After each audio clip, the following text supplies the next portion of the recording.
All right, we've got Trevor paired up with Sonny Gray. From a pitching analysis standpoint, let's take them both through. I think Sonny's already in slow motion, so let's watch them both and then we'll break them down.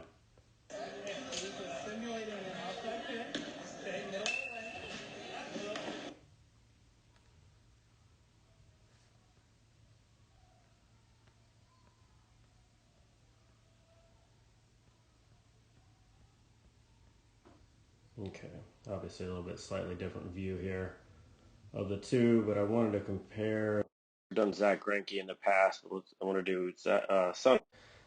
Smaller guy, like 5'10", buck 90, but still throws at 95 miles an hour. So obviously he's got some good things going on mechanically to enable him to do so.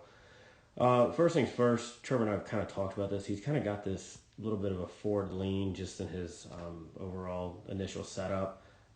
Not terrible, just I'd rather see us like more centered, and even you can kind of just see Sonny's just chilling here on the backside. And I think it just kind of Trevor sometimes will start to rush things when he gets on the mound, and so I think just doing that will help. Let's get loaded in the backside and not worry about rushing down the mound. So maybe we'll eliminate this little tiny forward lean that we have here towards the front side. So let's just break it down, see what we got here. I'd also, let's go ahead and get the glove. We've talked about this as well. Let's just center the glove right in between our chest. That's where we want to throw from anyway. Let's see, let's take it through. So as he gets up, back hip stays inside of this front, or excuse me, his right foot. So we're not getting stacked up, which we don't want to do. Same with hitting. That actually looks pretty good there. And then same with hitting. We kind of want to coil this knee and kind of turn it away from the batter at this point in time. So he's doing an okay job there. I think we can do it a little bit more and really get a solid connection with the ground by doing so. But let's go ahead and get Sonny up to this point. See where he looks. He really turns that back knee away from the batter, as you can see here, and then does a good job of keeping that back hip still inside of his right foot as a right-handed pitcher. Glove is towards the center. Sorry, that should have been a circle there. Because Trevor's already started turning his shoulders a little bit more, his glove's in a little bit different position, but not a big problem. Let's talk about as we go down the mound, we want to lead with that front hip. We got the Hershiser drill and some other things that teach us that, and developing that early momentum towards the plate. So you can see at this point his hip is still leading the way with nothing else coming in line with it. He's breaking his hands at a 45-degree angle. Shoulder is, degree angle, so almost like you're at the third base with your shoulders if you're a right-handed pitcher. That'll help you stay closed. And then let's see what Trevor does down the mound.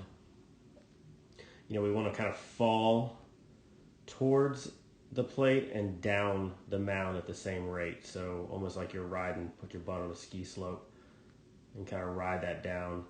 And let's see what Sonny does here. Something similar. And then let's go back and check Trevor. I think he could fall a little bit more with this front hip because about right there, you start to see some things start to catch up with it. So it just slows our momentum down just a little bit down the mound. So I think we could get a little bit more out of that. He's staying closed. And let's look at Gray. Slightly different arm action.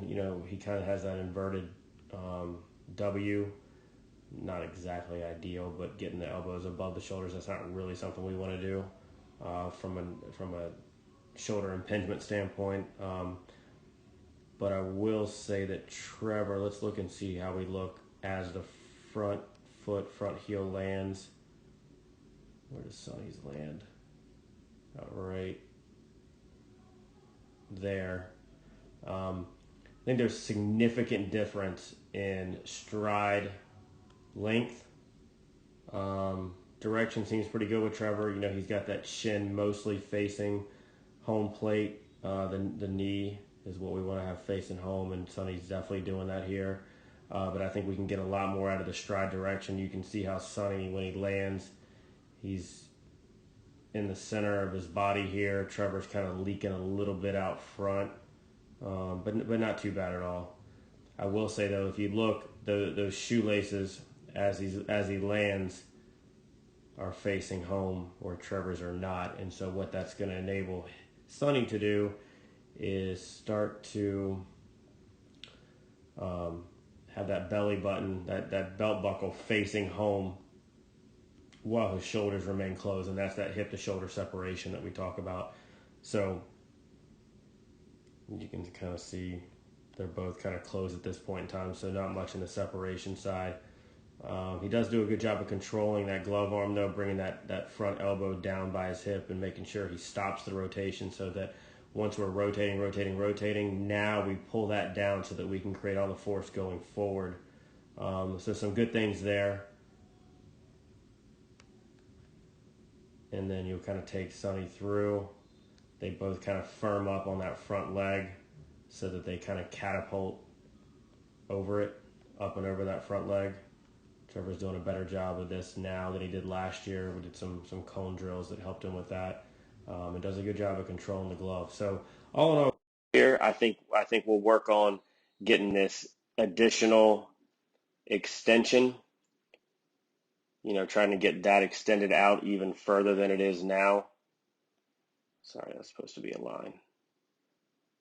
So that we can increase the stride length, and then you know, trying to start activating those hips a little sooner, so that when his front foot lands like Sonny's does there, we'll start to see a little bit more in the way of this hip to shoulder separation that you hear so much about when it comes to throwing with some greater velocities. And then last but not least, when that front foot lands, we'll work on getting the arm action tighten that up a little bit as well. So a lot of good stuff here, Trevor. Good work. We'll keep at it. Good job, buddy.